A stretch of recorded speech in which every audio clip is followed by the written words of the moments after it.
আসসালামু আলাইকুম। আমি ডাক্তার মোহাম্মদ সুমন রানা, সহযোগী অধ্যাপক নিউরোসার্জারি বিভাগ, Dhaka medical college hospital, consultant neurosurgeon, BRB hospitals limited. আসুন জেনে নেই যে ব্রেন টিউমারের উপসর্গগুলো কী।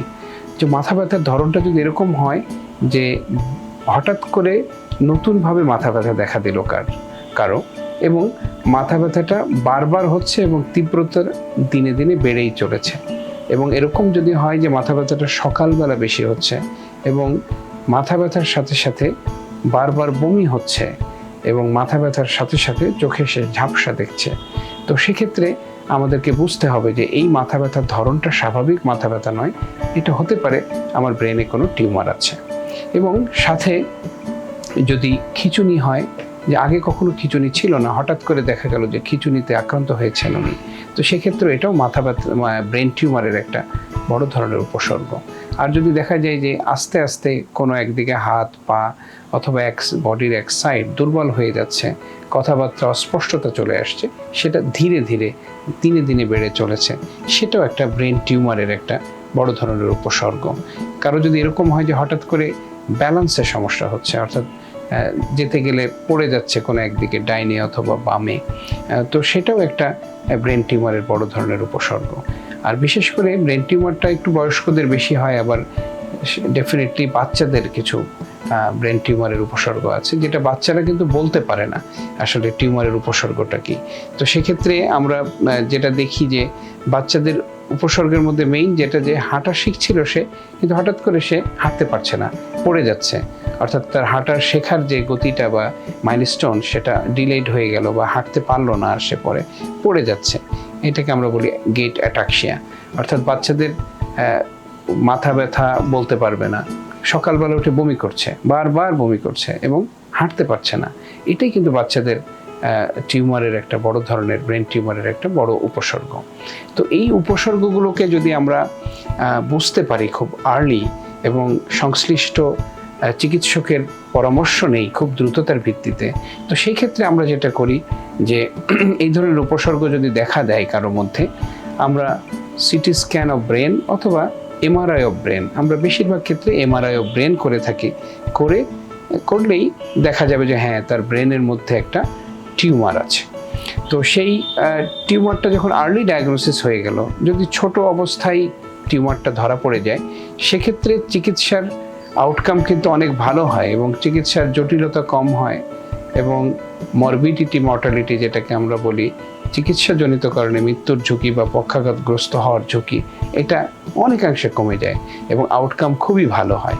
তো এই কারণে একটা টিউমার দ্রুত ধরা এবং আর্লি চিকিৎসার আওতায় আনলে যে আউটকাম বা পরিণতি হয়, একটা টিউমার যখন অনেক বড় হয়ে যায়, অর্থাৎ উপসর্গ আছে আমি এটাকে ইগনোর করলাম, অবহেলা করলাম, অথবা কোনো একজন চিকিৎসকের পরামর্শ নিলেন কিন্তু চিকিৎসক হয়তোবা ব্যাপারটা বুঝতে না পেরে এমআরআই বা সিটি স্ক্যান করতে দেরি করলেন, সেক্ষেত্রে হয়তোবা 6 মাস 1 বছর কেটে গেল, ইন দ্য মিন টাইম টিউমারটা কিন্তু অনেক বড় হয়ে গেল।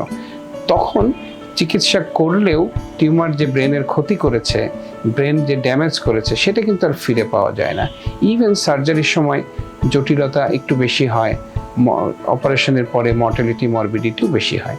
এই কারণে early diagnosis is very very important. এইবারের থিম সেটাই ছিল যে খুব দ্রুততার সাথে ব্রেন টিউমারটাকে আইডেন্টিফাই করা, ডায়াগনোসিস করা এবং দ্রুত চিকিৎসার আওতায় আনা। স্পেশালি আমাদের মতো মিডিল ইনকাম এবং লোয়ার ইনকাম কান্ট্রি, বাংলাদেশের মতো দেশ, যেখানে সচেতনতার বড়ই অভাব রয়েছে এবং মানুষের মাথা ব্যথা এবং অন্যান্য উপসর্গগুলো দেখা হওয়ার পরেও অনেক দিন পরে তারা চিকিৎসার ফ্যাসিলিটিস নিচ্ছে, যেখানে টিউমারগুলো অনেক বড় হয়ে যায়, সেক্ষেত্রে সার্জিক্যাল আউটকাম কিন্তু যেভাবে হওয়ার কথা ছিল সেভাবে হয় না। কিন্তু উন্নত বিশ্বে যেটা দেখা যায় যে হ্যাঁ, তাদের অল্প উপসর্গেই তারা সচেতন হওয়ার কারণে দ্রুত চিকিৎসকের শরণাপন্ন হচ্ছেন এবং চিকিৎসকরাও এমআরআই এবং সিটি স্ক্যানের অ্যাভেলেবিলিটির কারণে দ্রুত এই সমস্ত ডায়াগনস্টিক ফ্যাসিলিটি ইউজ করে রোগটা ধরে ফেলছেন, যার কারণে টিউমারটা খুব কম ছোট অবস্থায় ধরা পড়ে যাচ্ছে এবং এটার সার্জিক্যাল আউটকামটাও অনেক বেশি ভালো হচ্ছে। শুধু সার্জারি না, সার্জারি ছাড়াও টিউমারের অনেকগুলো চিকিৎসা পদ্ধতি আছে, যেমন রেডিও সার্জারি, অপারেশন ছাড়া চিকিৎসা পদ্ধতি, রেডিওথেরাপি, কেমোথেরাপি। তো এই সমস্ত চিকিৎসাগুলো টিউমারের যখন ছোট থাকে তখন এটা অ্যাপ্লাই করা যায়, কিন্তু টিউমার অনেক বড় হয়ে গেলে এই চিকিৎসাগুলো ফেইলিউর রেট অনেক হাই হয়ে যায়। তো এই কারণে এবারের থিমটা সেটাই ছিল যে আমাদেরকে আর্লি ডায়াগনোসিস করতে হবে ব্রেন টিউমারকে এবং আর্লি চিকিৎসার আওতায় আনতে হবে। এই কারণে মানুষকে সচেতন করা এবং ডায়াগনস্টিক ফ্যাসিলিটিস যেগুলো সিটি স্ক্যান, এমআরআই এবং আমাদের চিকিৎসকদের সচেতনতা সব কিছু মিলিয়ে স্পেশালি লোয়ার এবং মিডল ইনকাম কান্ট্রি যেখানে বাংলাদেশের মতো দেশগুলোতে এই জায়গাগুলোকে অ্যাড্রেস করা, সচেতন করা যেন এগুলো এই ডায়াগনস্টিক গ্যাপটা যেন পূরণ হয়ে যায়। তো ব্রেন টিউমার অপারেশনে আমরা সার্জিক্যাল ইন্টারভেনশন যেটা বহির্বিশ্বের বিভিন্ন দেশগুলোতে ওয়ার্ল্ড স্ট্যান্ডার্ড যেটাকে আমরা বলি, সেই স্ট্যান্ডার্ড কিন্তু আমাদের দেশেও আলহামদুলিল্লাহ এখন অনেক সরকারি এবং বেসরকারি ফ্যাসিলিটিসে এই স্ট্যান্ডার্ড মেনটেন করে করা হয়। আধুনিক যন্ত্রপাতির মধ্যে আমরা neuro navigation, neuro monitoring, electric drill system, neuro endoscope এবং এমআরআই, সিটি স্ক্যানের মতো ডায়াগনস্টিক ফ্যাসিলিটিস এগুলো অনেক সরকারি বেসরকারি হসপিটালগুলোতে আছে, যেমন বিআরবি হসপিটালস লিমিটেড, এখানে আমরা কাজ করছি। এখানে কিন্তু আধুনিক যন্ত্রপাতি যেগুলো নাম বললাম, ওয়ার্ম সহ সব কিছুই কিন্তু এখানে অপারেশন থিয়েটারে আছে, যেটা ব্যবহার করে আমরা একেবারে আধুনিক চিকিৎসা সেবা ইন্টারন্যাশনাল স্ট্যান্ডার্ড মেনটেন করে আমরা সেবা দিয়ে যাচ্ছি। এখানে আমি 4 থেকে 5 বছর কাজ করছি। তো এখানে আমাদের যে আউটকাম একেবারে ইন্টারন্যাশনাল স্ট্যান্ডার্ডের সমতুল্য এবং এখানে জটিলতার রেট যদি আমরা বলি 5%-এর নিচে থাকতে হবে, আমাদের জটিলতার রেট আরও কম।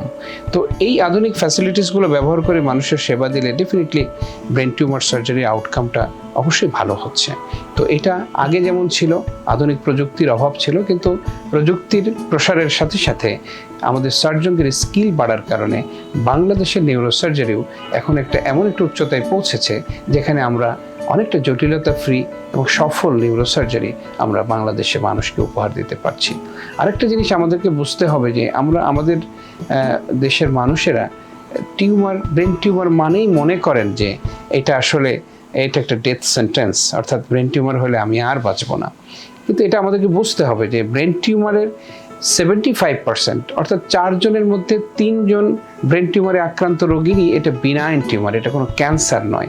এবং এই বিনাইন টিউমারগুলো আমরা যদি বলি, এটাকে মেনিনজিওমা, পিটুইটারি টিউমার, ভেস্টিবুলার সোয়ানোমা, এগুলো আমাদের টিউমার, যে টিউমারগুলো ক্যান্সার নয়, এগুলোকে শতভাগ অপারেশনের মাধ্যমে চিকিৎসা করা সম্ভব। এবং এই টিউমারগুলো যদি আমরা ভালো করে সার্জারি করি তো পেশেন্টটা একেবারে সারা জীবনের জন্য ভালো হয়ে যেতে পারে, কিউর হয়ে যেতে পারে। কিন্তু 25% ক্ষেত্রে ব্রেনের টিউমারগুলো একটু ক্যান্সার প্রজাতির হয়, সেখানেও আবার এর 80% মানে 25 এর 80% টিউমারই শরীরের অন্য কোথাও টিউমার, যেমন লাং ক্যান্সার অথবা ব্রেস্ট ক্যান্সার, যেগুলো নাকি শরীরের অন্য কোথাও আছে যেটা ব্রেনে ছড়িয়েছে। আর খুব কম সংখ্যক অর্থাৎ 20% এইটা হলো ব্রেনের নিজস্ব ক্যান্সার। অর্থাৎ ব্রেন ক্যান্সার যে শব্দটা, এটা আসলে খুবই কম এবং ইনসিডেন্সটা অনেক কম, এখানে আউটকামটা একটু খারাপ। কিন্তু বেশিরভাগ ব্রেন টিউমারই বিনাইন টিউমার, ক্যান্সার নয়, এবং এটা surgical outcome is very very good এবং সারা জীবনের জন্য একটা মানুষ কিউর হয়ে যেতে পারে।